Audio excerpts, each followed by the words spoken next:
6 बच्चे, 2-3 बेटे हैं, 3 बेटियां हैं। मेरा नशा करदा ते शैशू नहीं देंदा लैंदा साजदा जे बीमार पैन ते आ वेखो की असर बच्चों नाल। 5 बच्चों खसरा निकलिया। मैं बड़ी माड़ी हाँ, बच्चों वास्ते दवा नहीं खरीद सकती, पैसे नहीं है, बहुत हालात खराब है। टाइम बच्चों रोटी लभदी, एक टाइम नहीं लभदी, बड़ी औखी दिहाड़ी निकलती।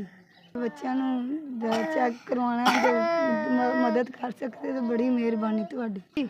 मेरी मदद करो, मेरे को कोई पैसा पूसा नहीं है, मेरी मदद कर छड्डो। बच्चे भुख नाल तार होए ने तो कोई दवा सदके इंज पैन बच्चे भी नहीं ठीक है। तो मैं बच्चों भी 100 बुखार है, तो मेरी पीड़ इत्थे मैनूं गुरदे की पीड़ होंदी, तो बच्चे भी मेरे ठीक नहीं है, बुखार मैं तुहानूं जिंदगी रखे, तुहानूं खुश करे अल्लाह मियाँ। तो 8000 रुपया भेजिया, इन्ना पैसों की मैं दवाइयां ले लूँगी, इन्ना कोई हल हीला कर लांगी, बच्चे की रोटी रोटी कर लांगी।